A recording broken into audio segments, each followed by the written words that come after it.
मन से विभूषित करा नवनीलाभा पीतांबर तरुण बिंब पदाधरोष्ठा पूर्णेन्दु सुंदरमुखादनेत्रात् कृष्णां परम किमपि तत्त्वमहं न जाने। आद्य शंकराचार्य द्वारा विरचित आत्मबोध का ये 23वां श्लोक है। रागेच्छा सुख दुखादि बुद्धौ सत्यां प्रवर्तते सुषुप्तौ नास्ति तन्नाशे तस्मात् बुद्धेस्तुनात्मनः आसक्ति माने राग, आसक्ति कामना, सुख दुख इत्यादि का तभी तक अनुभव होता है जब तक बुद्धि कार्य कर रही होती है। बुद्धि में चिदाभास जब तक जागृत रहता है। सुषुप्त अवस्था में बुद्धि के ना रहने पर इनकी भी प्रतीति नहीं होती, इसलिए इनका संबंध बुद्धि से है, ना कि आत्मा से है। इनका संबंध बुद्धि से है, ना कि आत्मा से है। सर्वज्ञ, सर्वव्यापक, आनंद स्वरूप आत्मा में अज्ञान के लिए कोई स्थान नहीं है। वो ज्ञान स्वरूप है सदा। प्रकाश के सामने अंधकार कहाँ? और मन में उठने वाली काम वासनाएं भला आत्मा के सामने कैसे ठहर सकती हैं? यह व्यक्ति की अविद्या अथवा सुखोपभोग की कामना और कर्म फल की आसक्ति ही है जो उसे संसार बंधन में बांधती है। शुद्ध मन मनुष्य को महानता और सुख की प्राप्ति कराता है। जिसका मन शुद्ध हो जाता है, आसक्ति कामना से रहित हो जाता है, काम वासनाएं जिस मन में नहीं रहती, ऐसा शुद्ध मन मनुष्य को महानता और सुख की प्राप्ति कराता है और अंततः वास्तविक ज्ञान रूपी अंतिम अनुभव द्वारा वो मोक्ष भी प्रदान करता है। और वही मन जब अज्ञान से उत्पीड़ित होता है तो उसे निम्न योनियों में घसीट कर ले भी जाता है। इसलिए यदि हम उपद्रवी मन के साथ यथा योग्य व्यवहार करते हैं और इसकी शरारतपूर्ण कार्रवाइयों को बंद कर देते हैं तो आत्मा अपने जीव भाव छोड़कर, बुद्धि में फिर चिदाभास नहीं होता, जीव भाव छोड़कर अपनी अनंत महिमा में प्रकट हो जाता है।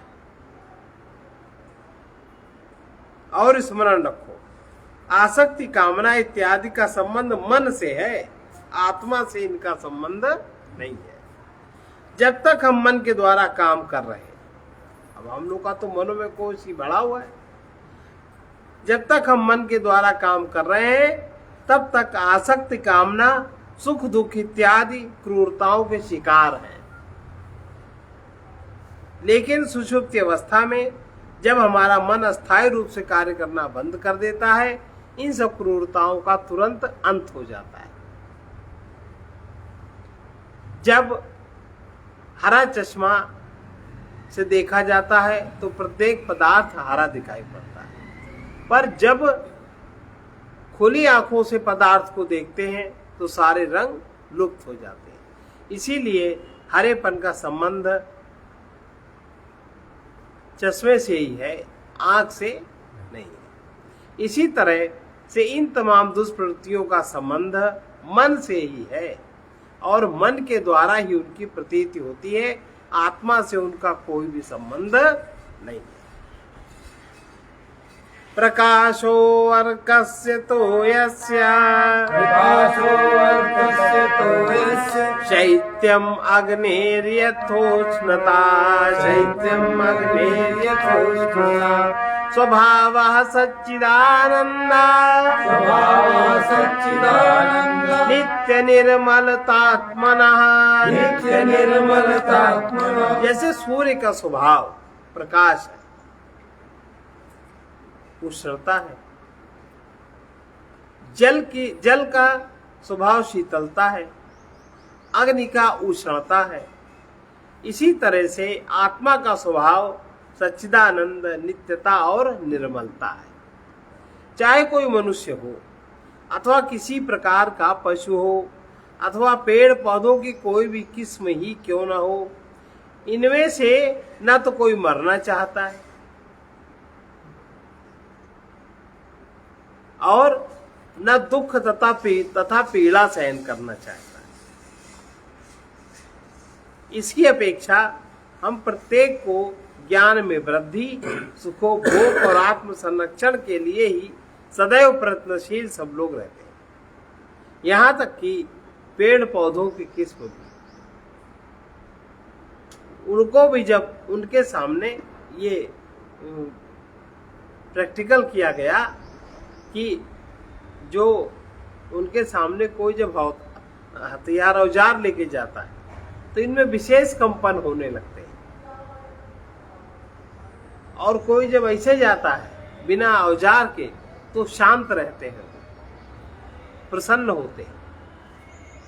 उनको कोई उनके साथ बैठ के कोई प्रेम भाव से रहे, गीत आदि सुनाए तो उनमें फूल और फल जल्दी आते हैं पेड़ों में।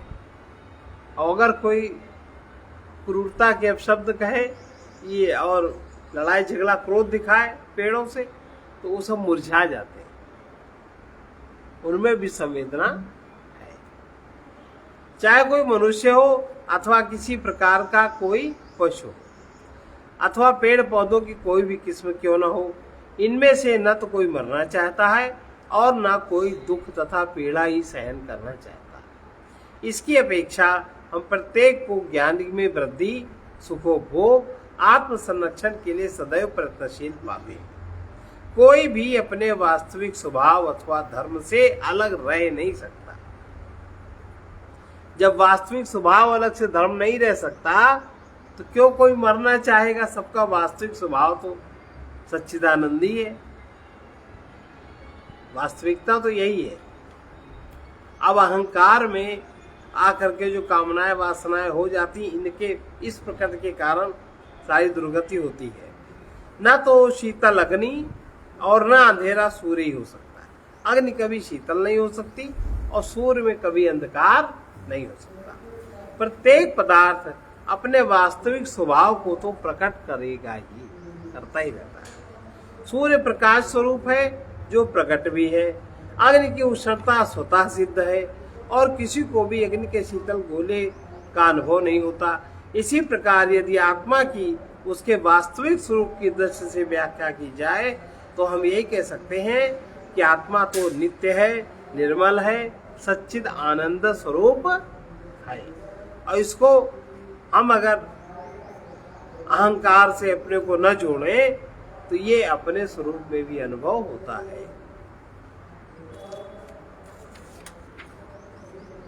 आत्मना सच्चिदा आत्मना सच्चिदंशश्च आत्मना सच्चिदंशश्च सच्चिदंशश्च बुद्धेर्वृत्तिरिति द्वयम् बुद्धेर्वृत्तिरिति द्वयम् संयोज्य चा विवेकेन जनामीति प्रवर्तते। आत्मा का जो सच्चिद अंश है, आत्मा का सच्चिद अंश और बुद्धि वृत्ति, आत्मा का सच्चिद अंश और बुद्धि में उठने वाली वृत्ति, इन दोनों के अविवेक पूर्ण संयोग से, जब इन दोनों का संयोग होता है, आत्मा का सच्चिद अंश और बुद्धि वृत्ति, जब इन दोनों का संयोग होता है, अविवेक पूर्ण संयोग से मैं जानता हूं, इस भाव की उत्पत्ति होती है, चिदाभास की उत्पत्ति होती है। आत्मा स्वयं प्रकाश है, मन जड़ पदार्थ है। चैतन्य की प्रकाशन शक्ति के बिना मन जड़ और अनुभव करने की शक्ति से रहित ही होगा। अगर उसमें चैतन्य ना हो मन में, तो मन कुछ कार्य नहीं कर सकता। मन जड़ और अनुभव करने की शक्ति से रहित ही होगा, क्योंकि इस भीतरी चैतन्य के बिना हमें अपने विचारों का ज्ञान ही नहीं हो सकता। साथ ही इन दोनों परस्पर विरोधी तत्वों का संबंध असंभव है। कौन दोनों? सच्चिदांश और बुद्धिवृत्ति। साथ ही इन दोनों परस्पर विरोधी तत्वों का संबंध असंभव ही है। अतः इन दोनों में किसी प्रकार का मेल अधिक से अधिक मिथ्या अध्यारोप मात्र हो सकता है। इसलिए मैं जानता हूँ यह तभी अनुभव होता है जब कोई भावना या विचार चैतन्य ज्योति द्वारा प्रकाशित किया जाता है। कोई भावना या विचार जब चैतन्य ज्योति द्वारा प्रकाशित किया, वह एक तो हम लोगों ने पढ़ा था वृत्ति व्याप्ति। एक तो वृत्ति व्याप्ति हो गई, तो वृत्ति व्याप्ति से पूरा ज्ञान नहीं होता जब तक उसमें फल व्याप्त नहीं होती। अब फल व्याप्ति माने चैतन्य की जागृति। तो ये जो मैं जानता हूँ, ये अनुभव तभी होता है जब कोई भावना या विचार चैतन्य ज्योति द्वारा प्रकाशित किया जाता है। प्रत्येक विचार अंतःकरण में तरंग की भांति विक्षेप है।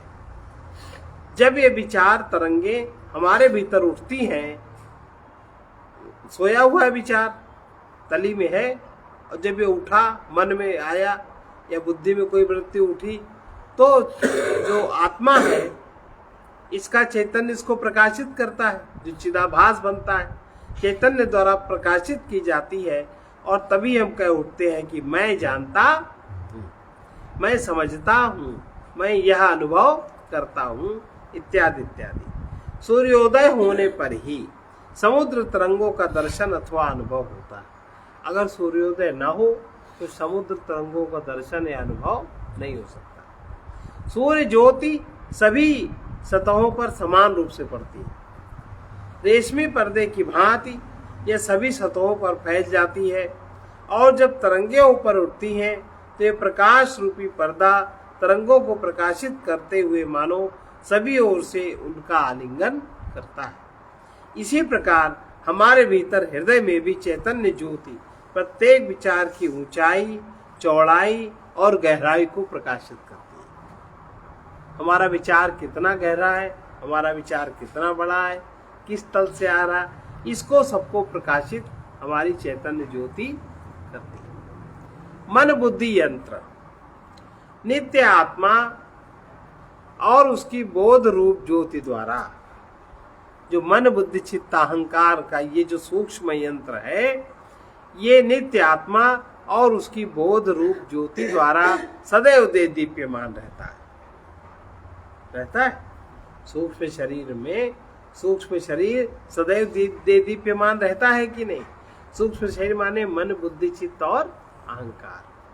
तो मन बुद्धि यंत्र नित्य आत्मा और उसकी बोध रूप ज्योति द्वारा सदैव दे दीप्यमान रहता है।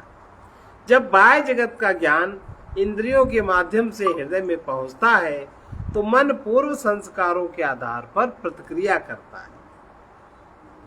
बाह्य जगत का ज्ञान, मन में जो संस्कार सन्निहित है, चित्त में जो संस्कार सन्निहित है, वो तुरंत वर्तमान से मेल करती है बुद्धि, और मेल करके अच्छा बुरा बुद्धि तुरंत इस बात पर निर्णय कर देती है।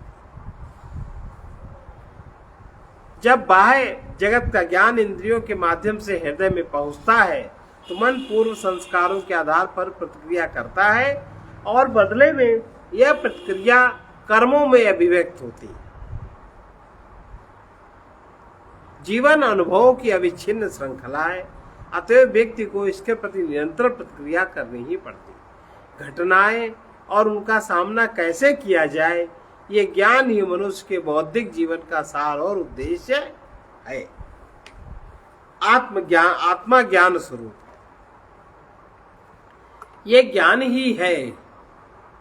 आत्मा ज्ञान स्वरूप है, ये ज्ञान ही है। इसमें इसके अतिरिक्त ऐसा कुछ भी नहीं है। आत्मा में ज्ञान के अतिरिक्त ऐसा कुछ भी नहीं है जो जाना जा सके, अर्थात इसी के द्वारा सब कुछ जाना जा सकता है। ये इतना ज्ञान स्वरूप है कि इसी के द्वारा सब कुछ जाना जा सकता है। बिना किसी दृश्य के, सामने जब कोई दृश्य नहीं है तो ये दृष्टा मात्र है, इसके साक्षी मात्र है। सामने कोई दृश्य नहीं है तो केवल ये दृष्टा साक्षी है, इसका कोई रूप रंग अनुभव आपको नहीं होगा। चूंकि अपने आप में ऐसा ही है, इसलिए इसमें कुछ भी ज्ञेय नहीं है, ये ऐसा ही है, तो इसमें आप क्या जानोगे? ये निरंतर और नित्य ज्ञान स्वरूप है, तो आत्मा में जानने योग्य है क्या? वो खुद ही जब सबको जानता है, जब उसके सामने कोई दृश्य नहीं है तो साक्षी है, और दृश्य है तो वो दृश्य को उद्वेलित करता है, दृश्य में क्रिया प्रतिक्रिया होती है। ये अपने आप में ऐसा ही है, इसलिए इसमें कुछ भी ज्ञेय नहीं है। तब भी हमें अपने जीवन में नित्य नए अनुभव होते रहते हैं। यह कैसे? यही इस श्लोक का विवेच्य विषय है। जब यह ऐसा ही है तो नित्य जीवन में हमें अनेक प्रकार के अनुभव होते रहते हैं। वो कैसे होते रहते हैं, यही बात बता रहे हैं। यह वेदांत का एक सिद्धांत है कि पदार्थों का ज्ञान चैतन्य के प्रत्यक्ष प्रकाश में नहीं होता।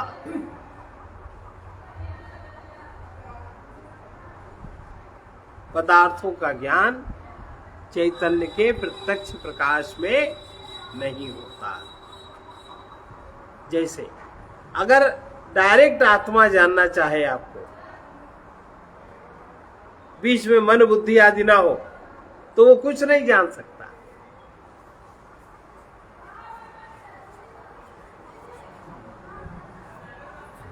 उससे पदार्थों का ज्ञान बिना ज्ञान चैतन्य के प्रत्यक्ष प्रकाश में नहीं होता, किंतु वो वही चैतन्य जब मन में प्रतिबिंबित, वही चैतन्य किंतु वो मन में प्रतिबिंबित चैतन्य की किरण पुंज में ही होता है। मन में जो आत्मा का प्रकाश पड़ा, मन ऐसा उपकरण है, उसमें जो चैतन्य की किरण पुंज पड़ा, उसके द्वारा ज्ञान होता है, फिर उस मन के द्वारा ज्ञान होता है। इसके लिए एक दृष्टांत बता रहे हैं। कल्पना करें कि तुम्हारे घर में एक कोठरी है, स्टोर रूम, जिसमें हमेशा अंधेरा रहता है। एक दिन तुमने देखा कि कोठरी में अत्यंत प्रकाश, कोठरी बहुत प्रकाशित थी। आश्चर्य हुआ कि ऐसा क्यों? बरामदे में जल से भरी एक बाल्टी रखी थी, जिसमें सूर्य का प्रकाश प्रतिबिंबित हो रहा था। बाल्टी में पानी था और बाल्टी में सूर्य का प्रकाश प्रतिबिंबित हो रहा था, और वो कोठरी के अंधेरी दीवार पर एक प्रकाश पुंज के रूप में बाल्टी का प्रकाश पड़ रहा था। तो उस कोठरी में भी प्रकाश हो गया। उसी समय एक छोटा सा बच्चा आकर उस जल से भरी बाल्टी के साथ खेलने लगा, पानी को छपछपाने लगा, तो उससे अंधेरी कोठरी का प्रकाश लुप्त हो गया।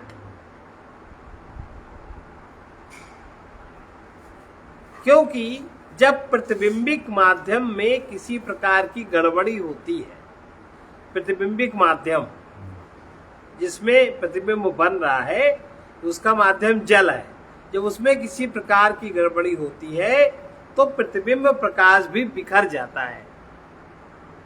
वो बिखर गया। कोठरी में तब तक अंधेरा छाया रहेगा जब तक प्रतिबिंब दीवार पर पुनः नहीं पड़ने लगता।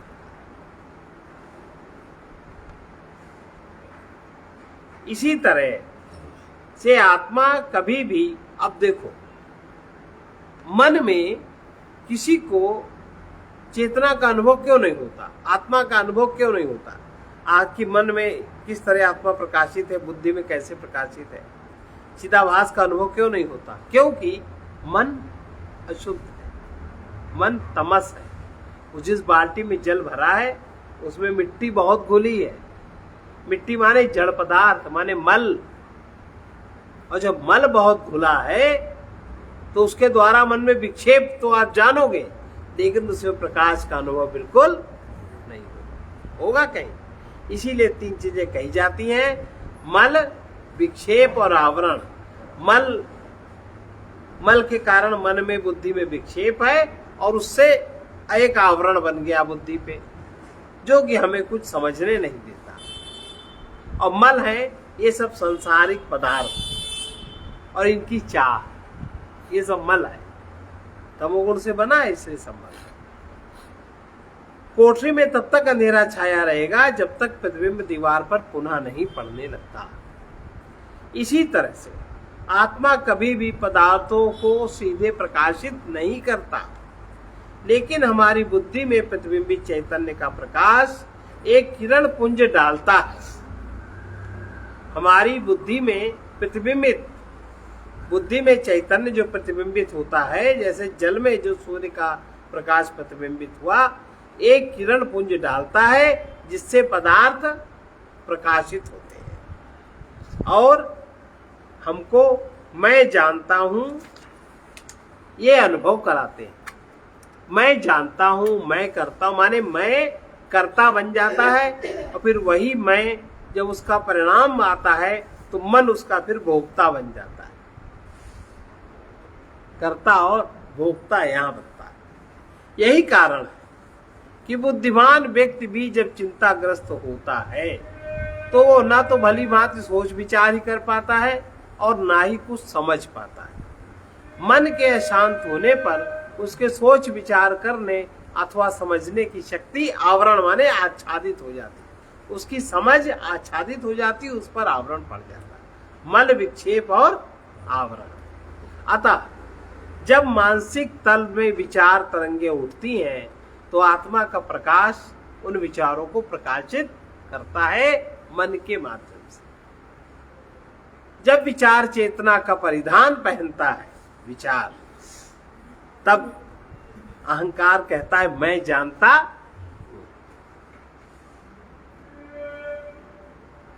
जब विचार ऐसा स्पष्ट अनुभव होता है, हमारे हृदय की भावनाओं और विचारों का चैतन्य में जगमगा उठना ही पदार्थों का ज्ञान है। हमारे हृदय की भावनाओं और विचारों का चैतन्य में जगमगा उठना ही पदार्थों का ज्ञान है। क्रोध ज्ञान इत्यादि ये सभी के धर्म है, पर अविवेक के कारण ये हैं सबके धर्म, मन के ही धर्म है, बुद्धि के धर्म है, पर विवेक के कारण वे आत्मा में मान लिए जाते हैं। आत्मा का स्वभाव वास्तव में सच्चिदानंद है और जब व्यक्ति अपने मन में क्रोध, पीड़ा, दुख इत्यादि के अनुभव करता है तब भी इस अनंत आत्मा में कुछ परिवर्तन नहीं आता। अगला श्लोक देखिए। आत्मनो विक्रिया नास्ति, आत्मनो विक्रिया नास्ति, बुद्धिर्बोधो न जात्विति, बुद्धिर्बोधो न जात्विति, जीवः सर्वमलं ज्ञात्वा, जीवः सर्वमलं ज्ञात्वा, ज्ञाता दृष्टेति मुह्यति, ज्ञाता दृष्टेति मुह्यति। फिर से इसको पढ़ें, बहुत अच्छा श्लोक है ये।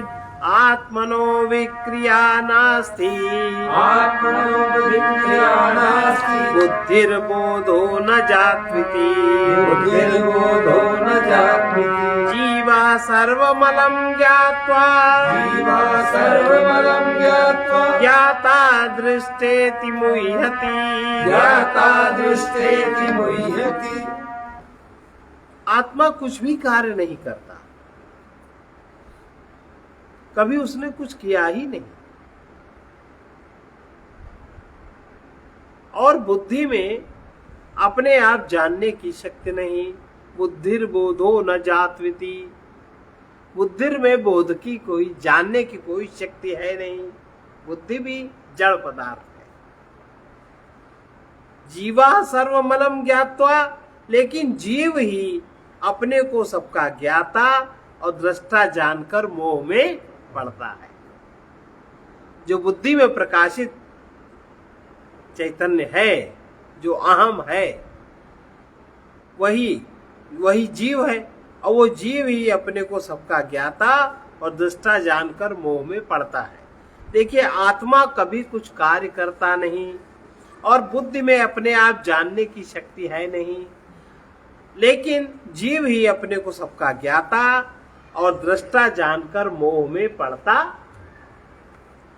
मानव बुद्धि अपने आप अनुभव, विचार, इच्छा, कामना करने में सक्षम नहीं है, क्योंकि वो जड़ और अचेतन प्रकृति का ही तो परिणाम है। एक बल्ब में अपने आप में तब तक कोई प्रकाश नहीं है जब तक वो विद्युत धारा के साथ संयुक्त नहीं होता। आत्मा ज्ञान स्वरूप है और मानसिक विचारों, शारीरिक क्रियाओं से प्रभावित नहीं होता, कभी नहीं प्रभावित होता। जीव जो अंतःकरण में शुद्ध चैतन्य का प्रतिबिंब है, अंतःकरण में जो शुद्ध चैतन्य का प्रतिबिंब जीव है, अपने वास्तविक स्वरूप के अज्ञान के कारण भ्रमवश अपने आप को शरीर, मन, बुद्धि रूपी यंत्रों के साथ एक रूप मानने लगता है। शरीर, मन, बुद्धि यंत्रों के साथ जीव एक रूप मानने लगता है और जड़ भौतिक कोशों पर वास्तविक आत्मा के धर्मों को आरोपित कर देता है। इस तरह व्यक्ति दृष्टा, ज्ञाता इत्यादि है। मैं दृष्टा हूं, मैं ज्ञाता हूं, यह भ्रम अहंकार में उसकी मिथ्या धारणा के कारण हो जाता है। अहंकार में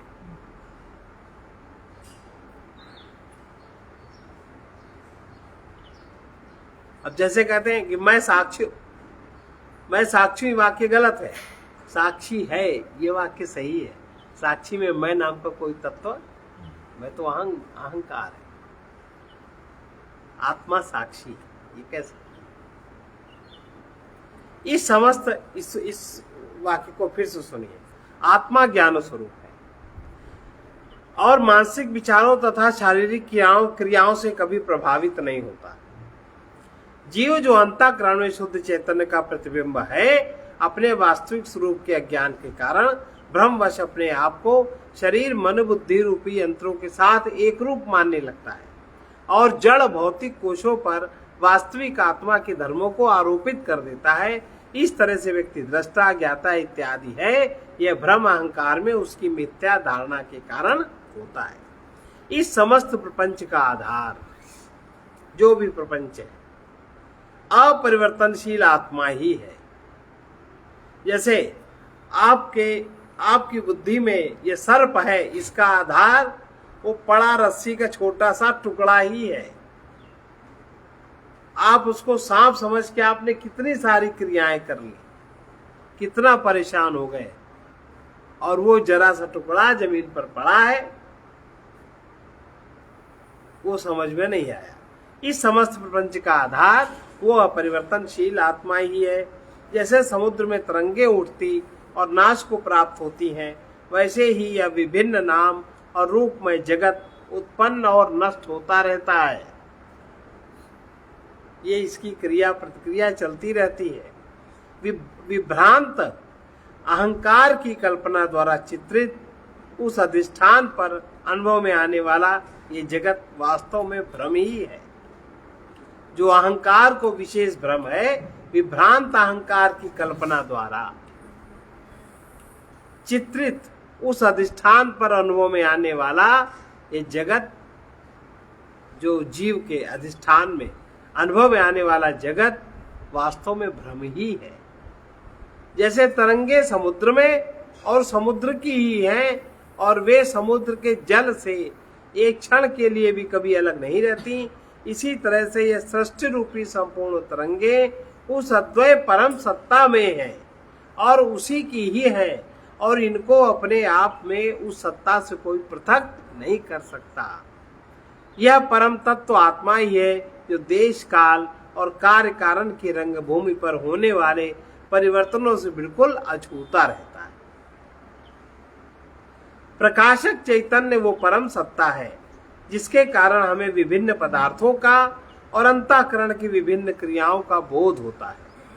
चाहे मन में दुख, विषाद, निराशा, प्रसन्नता, सफलता, क्रोध, ईर्ष्या अथवा काम वासना की तरंगों पर तरंगे ही क्यों न उठें, जो इन तरंगों के जानने वाले को जानता है वो इन तरंगों से प्रभावित नहीं होता। ऐसा होता है कभी कभी हम लोगों के साथ भी, बहुत सारे विचार मन में एक साथ चलते हैं पर उनसे संबंधित कोई क्रिया नहीं करते, क्योंकि हमें पता है कि इसका परिणाम उचित नहीं है। और उस समय ये याद नहीं रहता कि ये जो हमने देखा है, देखे ये विचार आत्मा में होके देखे हैं, ये नहीं याद रहता।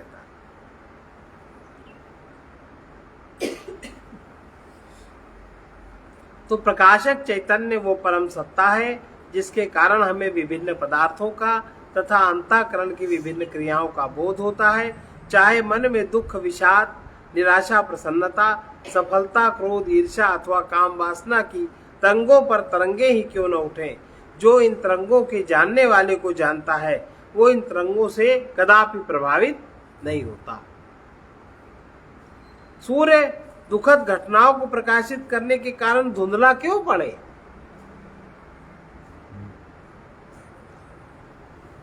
कोई कारण नहीं है। और अथवा आनंदमय दृश्यों को प्रकाशित करने के कारण उसकी चमक में तेजी क्यों आए? नहीं आनी चाहिए। मैं आत्मा हूं, मैं अपनी मानसिक अवस्थाओं को केवल प्रकाशित कर रहा हूं। मैं जानता हूं या मैं जानती हूं कि मैं प्रसन्न हूं अथवा मैं अप्रसन्न हूं, लेकिन ये सभी मानसिक तरंगे ही हैं जिन्हें मैं प्रकाशित कर रहा। मैं तो चैतन्य का प्रकाश हूं। मन की कोई भी अवस्था मेरी नहीं है। एक सिद्ध पुरुष निरंतर ऐसा ही अनुभव करता है। ये सिद्ध, जो इस तरह का अनुभव करता है वही सिद्ध है। अगला श्लोक, रज्जु सर्पवदात्मानं जीवो ज्ञात्वा भयं वहेत् नाहं जीवः परात्मेति ज्ञातश्चेन्निर्भयो भवेत्।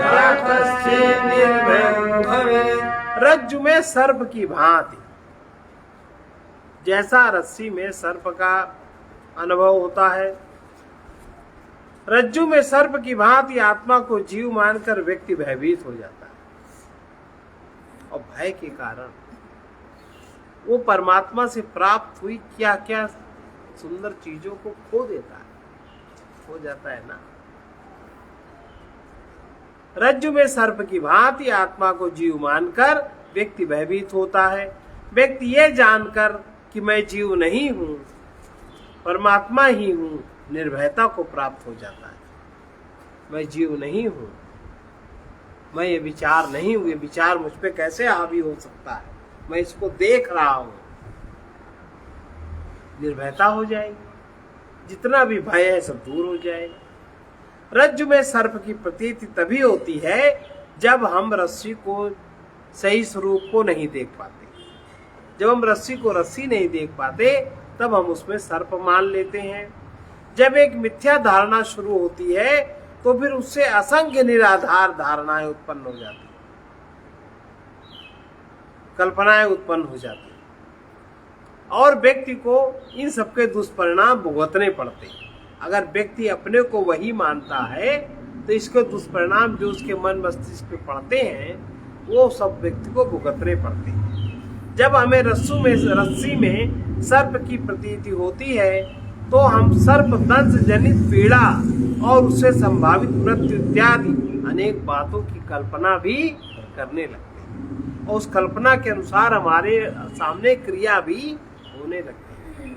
आत्म विषय का ज्ञान होने पर स्थूल शरीर और मन संबंधी मिथ्या धारणाएं सत्य प्रतीत होने लगती। आत्म विषय का ज्ञान है, अपने आप को हम नहीं समझते, नहीं जानते, तो स्थूल शरीर, जब स्थूल शरीर को मैं मानते हैं तो कभी कभी इतना गुस्सा आता है कि शरीर ही छोड़ देते हैं। ये बहुत लोग सुसाइड कर लेते हैं ना। उसका परिणाम हमको शरीर छोड़ने के बाद पता लगता है। उस समय गुस्से में ही तो होता है, सब विषाद में होता है, बहुत सारा होता है। आत्म विषय का ज्ञान होने पर स्थूल शरीर और मन संबंधी मिथ्या धारणाएं सत्य प्रतीत होने लगती हैं और इस भ्रम की अवस्था में मिथ्या दुखों से पीड़ित होने के लिए भ्रमित अहंकार का भी जन्म हो जाता है। भ्रमित अहंकार का, जो अहंकार भ्रमित है, उसका जन्म हो जाता है। हम परिच्छिन्न जीव नहीं है, जैसा कि हम अपने को मान बैठे। हमें जो कुछ ज्ञात है उससे परे अनंत अनुभव का क्षेत्र है, पर हमारे स्वार्थपूर्ण जीवन के कारण इसके द्वार अभी हमारे लिए बंद है। हम जितने स्वार्थी हैं, जितना ही हम जड़ पदार्थ को मैं मानते हैं, जितना हमारा स्वार्थ उसमें है, तब तक हमारे सारे द्वार हमारे लिए आत्मा का परम वैभव के द्वार बंद रहते हैं। हम उच्च शिखर को न जा पाते, न हम समझ पाते।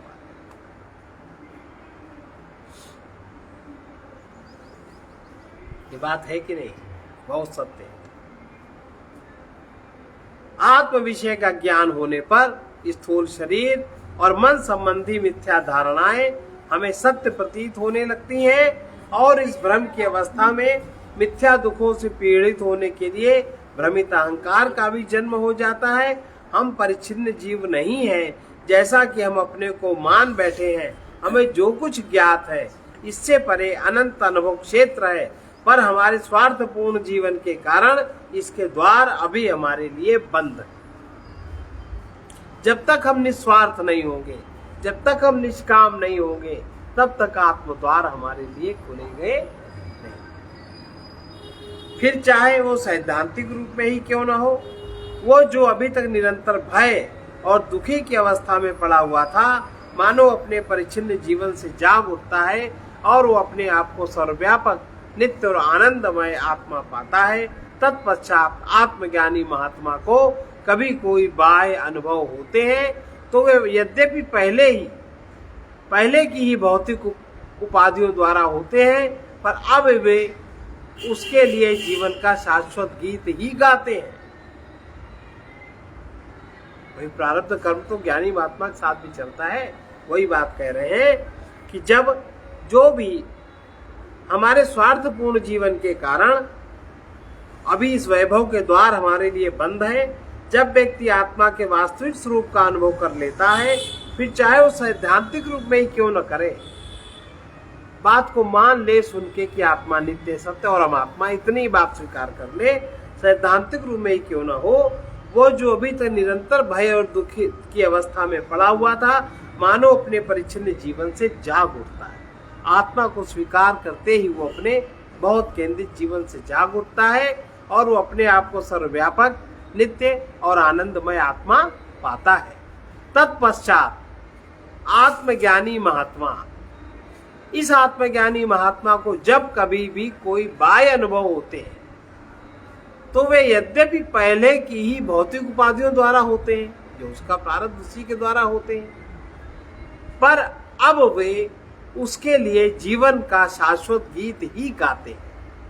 अब उसको समझो, भौतिक उपाधि द्वारा, शरीर मन उपाधि के द्वारा जो अनुभव उनको होते हैं, वो अनुभव शाश्वत से कैसे आ रहे हैं, वो महात्मा इस बात को जानता है।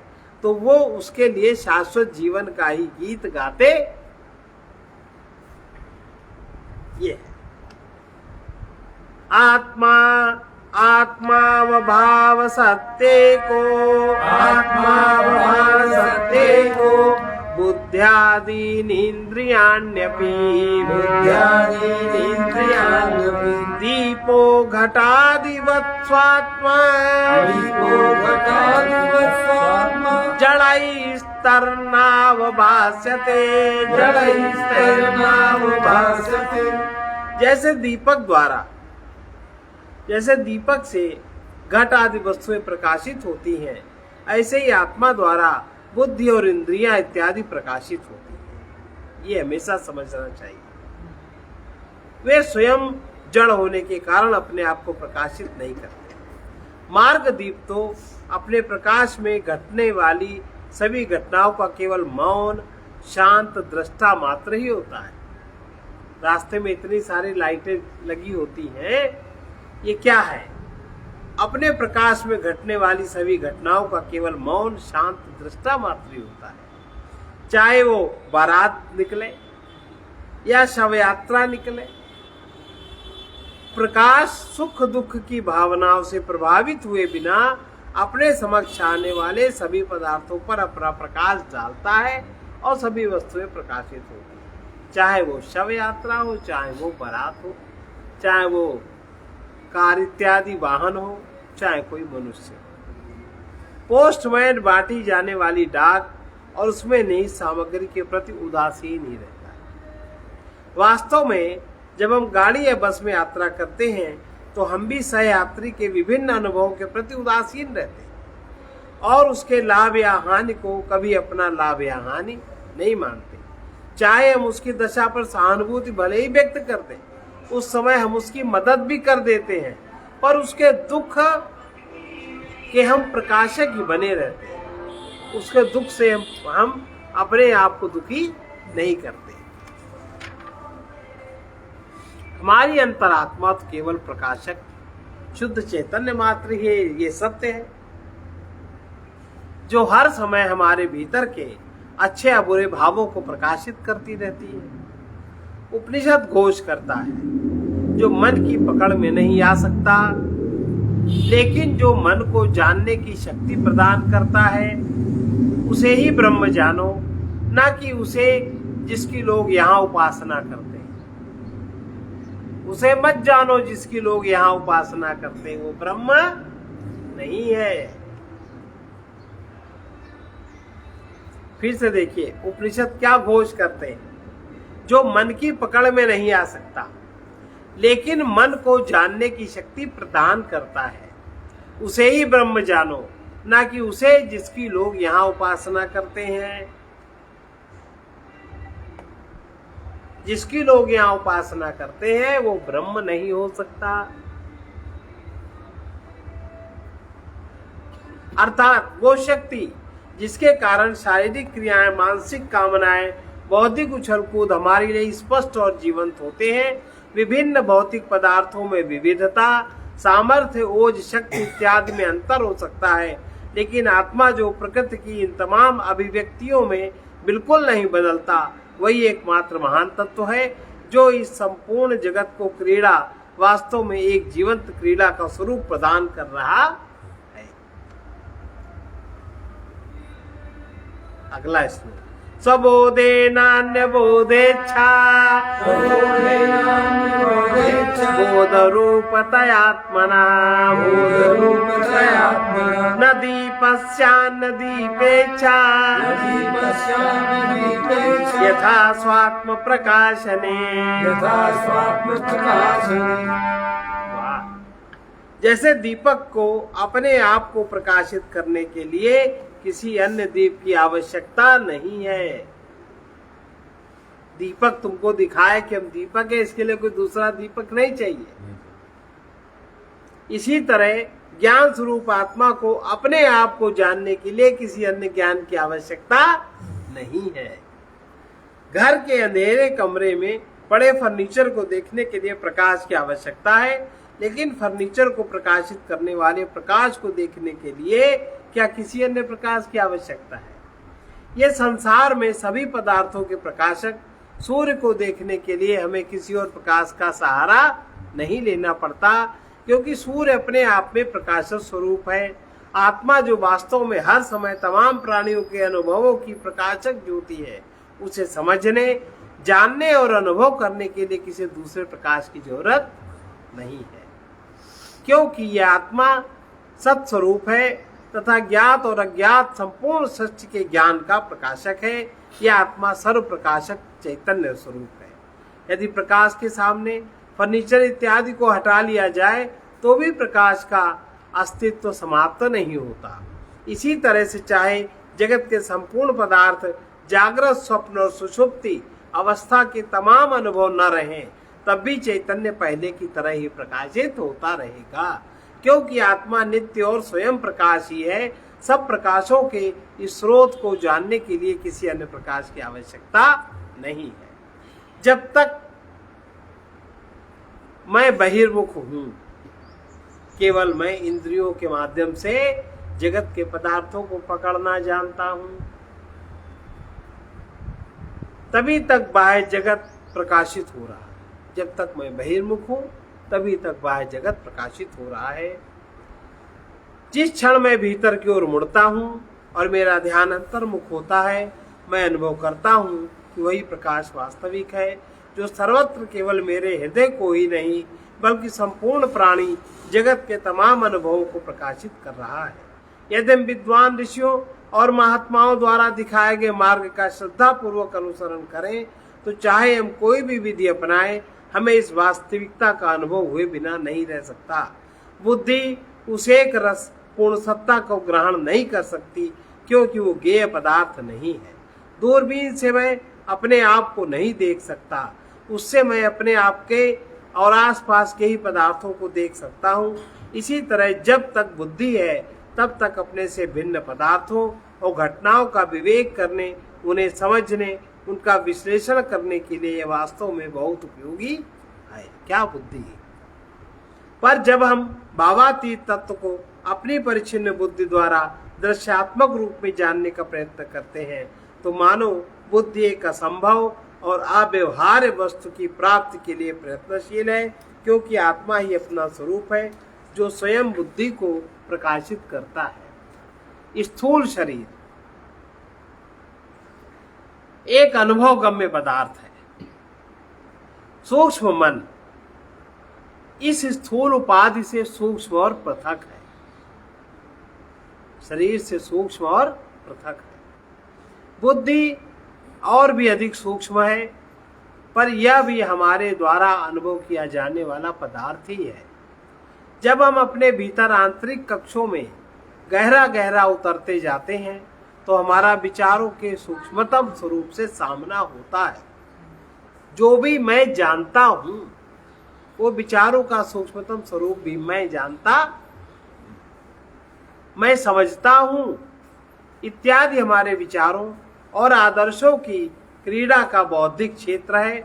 जब ये विचार तरंगे शांत हो जाती हैं और जब चैतन्य के लिए प्रकाशित करने को जब कुछ भी नहीं रहता, उस अमूल्य और पवित्र क्षण में अपने आप को प्रकाशित कर रहा शुद्ध चैतन्य ही बच रहता है। जैसे अर्धरात्रि के मौन मार्ग दीप स्वयं अपने आप को प्रकाशित कर रहा होता है। यदि स्वप्न के साधारण दृष्टांत को लिया जाए, तो स्वप्न दृष्टा जागने वाले से भिन्न नहीं है। जागने वाला स्वप्न दृष्टा एक ही तो है, क्योंकि स्वप्न दृष्टा जब अपने स्वप्न से जागता है, तो अपने आप को जागने वाला ही पाता है। इसी तरह से आत्म चैतन्य और आनंद की परम स्थिति में, जहाँ सब प्रकार का द्वैत भाव समाप्त हो गया, जब मैं अपने वास्तविक स्वरूप में स्थित होता हूँ, उस आत्मानंद को समझने, जानने और अनुभव करने के लिए किसी अन्य प्रकाश की जरूरत नहीं होती। बस आवश्यकता है तो हमें अपने आप को ब्रह्म चैतन्य अथवा आत्म चैतन्य की उस अवस्था के प्रति जागृत करने, और कोई भी आवश्यकता नहीं। अगला श्लोक। निषिध्य निखिलोपादीन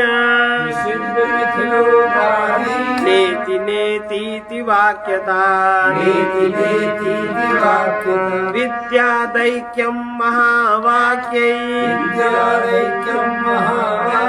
जीवात्म परमात्मनो नेति नेति शास्त्र वाक्यों की सहायता से सभी उपाधियों का निषेध करके महावाक्यों द्वारा इंगित जीवात्मा और परमात्मा की एकता का अनुभव करो। महावाक्य 4 हैं। तत्त्वमसि, अयम आत्मा ब्रह्म, प्रज्ञानम ब्रह्म और अहम ब्रह्मास्मि। ये सभी जीवात्मा और परमात्मा की एकता को सूचित करते हैं, क्योंकि इन दोनों के पीछे वास्तविकता एक ही अद्वितीय ब्रह्म है। इस श्लोक में जीवात्मा की परिच्छिन्नकारी उपाधियों अर्थात स्थूल, सूक्ष्म और कारण शरीर तथा इनके द्वारा अनुभव में आने वाले बाह्य जगत के अनात्म पदार्थ, इन सभी के निषेध की प्रक्रिया द्वारा आत्मज्ञान की विधि की ओर संकेत किया जा रहा है।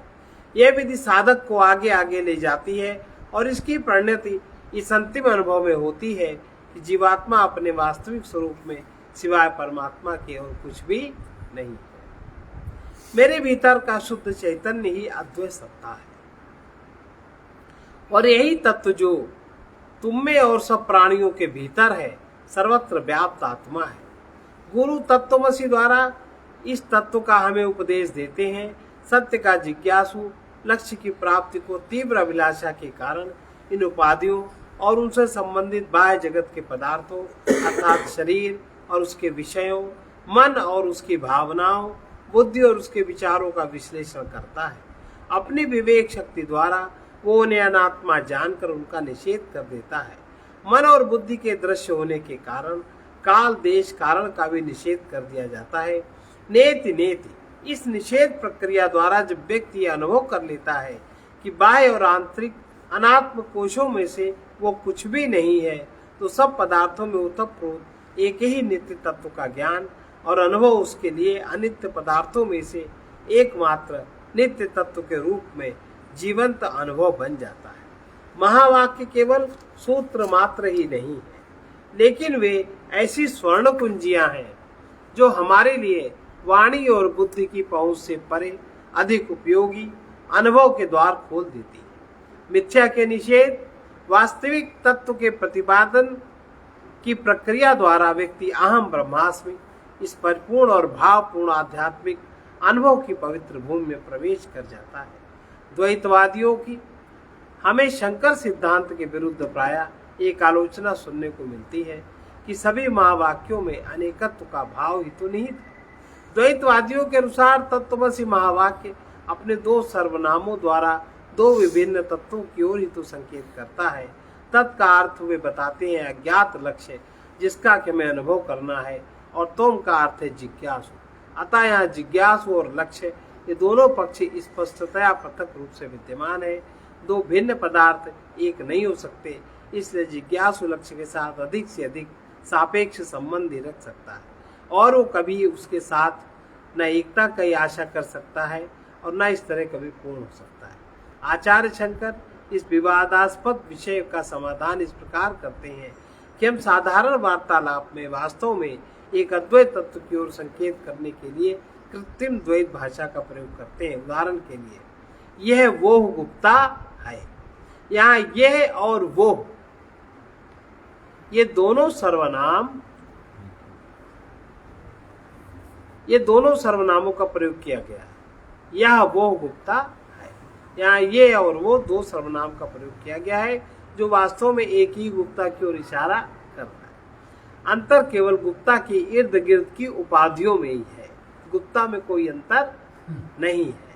जिसे तुमने 1950 में बनारस में एक छोटे से दुकानदार के रूप में देखा था, वही गुप्ता यह गुप्ता है जिसे हम 1960 में दिल्ली में एक करोड़पति के रूप में देख रहे हैं। श्री गुप्ता के इर्द गिर्द की अब और तब की उपाधियों में निश्चय अंतर है।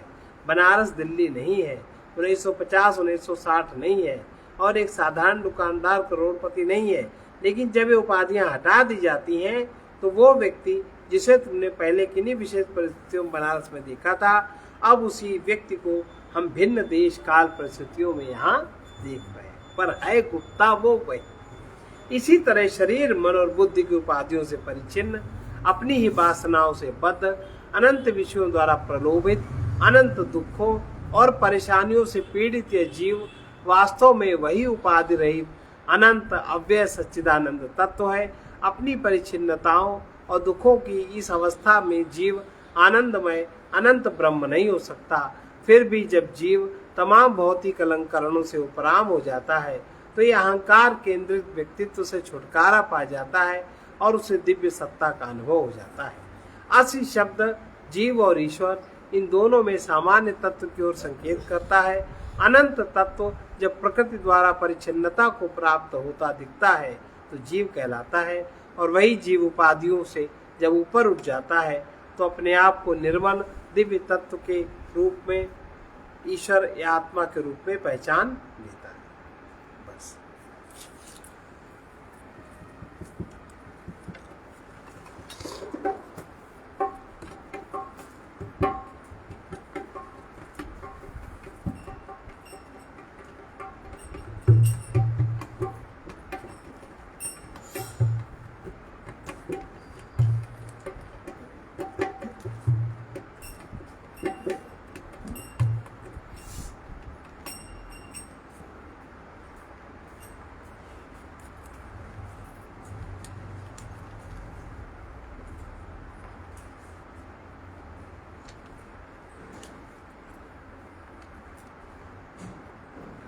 देखो जो कोई देख सको है जीवन दाता को। देखो जो कोई देख सको है जीवन दाता को। शरणागत दीनों दुखियों के है दुख मिटाता को। शरणागत दीनों दुखियों के है दुख मिटाता को। ये किसकी सत्ता है जिसके बिन तिल भी हिल न सके। ये किसकी सत्ता है जिसके बिन तिल भी हिल न सके। वो शक्ति कौन देता जिसके बिन कण भी हिल न सके। वो शक्ति कौन देता जिसके बिन कण भी हिल न सके। सत नियम धर्म से पूर्ण व्यवस्थित विश्व बनाता को। सत नियम धर्म से पूर्ण व्यवस्थित विश्व बनाता को है जीवन दाता को।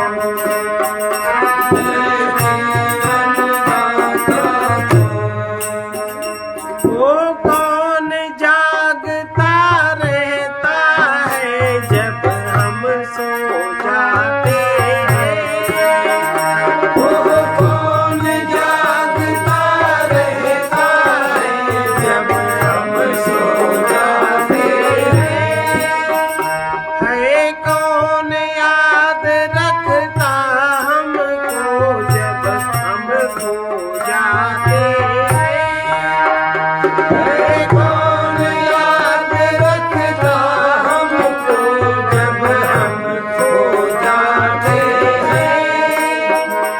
उस विस्मृत अपने सत स्वरूप की याद दिलाता को। उस विस्मृत अपने सत स्वरूप की याद दिलाता को है जीवन दाता को।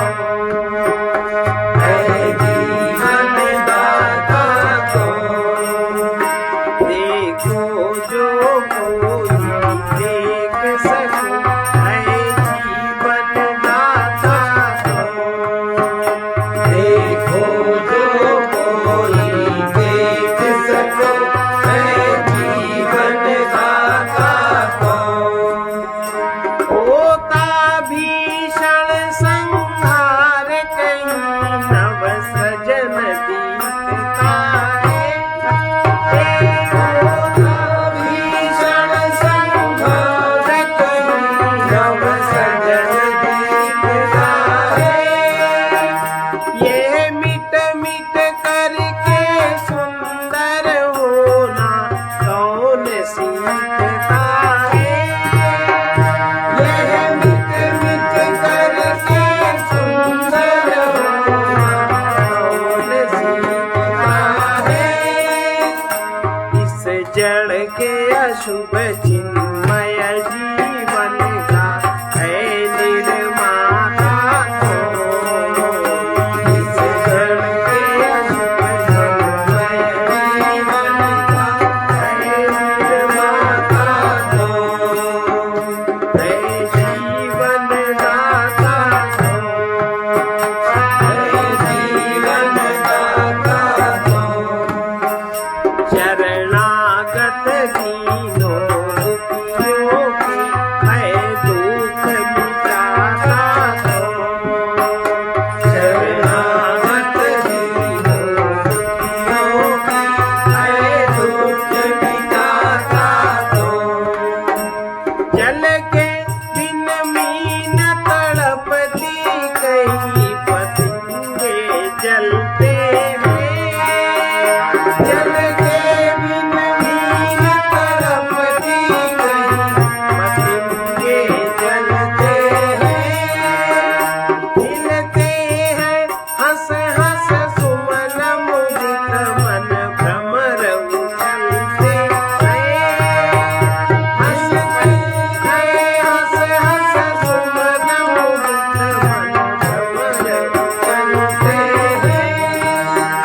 संभ्रांत पथिक को मुक्ति भक्ति का मार्ग दिखाता कौन? संभ्रांत पथिक को मुक्ति भक्ति का मार्ग दिखाता कौन? देखो जो कोई देख सको है जीवन दाता कौन? देखो जो कोई देख सको है जीवन दाता कौन? शरणागत दीनों दुखियों के है दुख मिटाता कौन? शरणागत दीनों दुखियों के है दुख मिटाता कौन? है जीवन दाता कौन?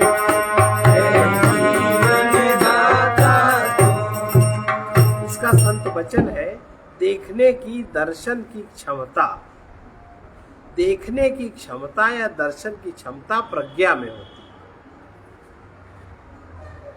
प्रज्ञा द्वारा ही ज्ञान में उसका दर्शन होता है जो दर्शन के योग्य है।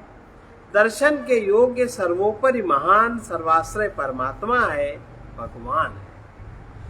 सर्वे भवन्तु सुखिनः, सर्वे भवन्तु सुखिनः, सर्वे सन्तु निरामयाः, सर्वे सन्तु निरामयाः, सर्वे भद्राणि पश्यन्तु, सर्वे भद्राणि पश्यन्तु, मा कश्चित् दुःखभाग् भवेत्। मा कश्चित् दुःखभाग् भवेत्। असतो मा सद्गमय, असतो मा सद्गमय, तमसो मा ज्योतिर्गमय, तमसो मा ज्योतिर्गमय, मृत्योर्मामृतं गमय। मृत्योर्मामृतं गमय। ॐ पूर्णमदः पूर्णमिदं पूर्णात् पूर्णमुदच्यते